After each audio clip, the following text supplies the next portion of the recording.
এখন আমাদেরকে বেতন যেটা দেয় এটা 8 ঘন্টার হিসাব করি ওরা বোনাসটা দেয়, কিন্তু আমরা এখন চাই আমাদের যে 12 ঘন্টার যে গিয়ারটা এটা 12 ঘন্টা আর টাকাটা 8 ঘন্টাতে দিতে হবে, বাকি যেটা হয় 4 ঘন্টা এটা ওভার টাইম দিতে হবে। আমাদের দাবি এগুলো মানতে হবে।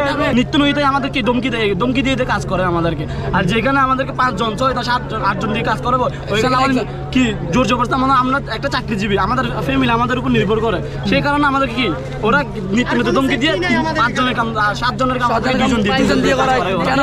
আমরা 14টা দফা আন্দোলন দিছি, এখন ওরা আশ্বাস দিয়েছে এটা এমডিসির সাথে কথা বলবে। কথা বলি যদি আমাদের এটা আন্দোলন না মানে আমরা যতক্ষণ মানবে না ওরা ততক্ষণ মাঠে থাকবো সবাই। নির্দিষ্ট সময়সীমা দেওয়া হোক, এর মধ্যে আমরা ওনাদের সাথে বসি, মিউচুয়ালি একটা জায়গায় আসি, তারপর ওনারা ওনাদের মতো ডিসিশন নিবে। কিন্তু ওনারা এখনও পর্যন্ত আমাদের সাথে বসেননি এবং কিছুক্ষণ আগে আমাদেরকে 10 মিনিট আধা ঘন্টা টাইম দিয়েছিল সিদ্ধান্ত জানানোর জন্য। আমরা কি করছি সেটা জানানো হয়নি।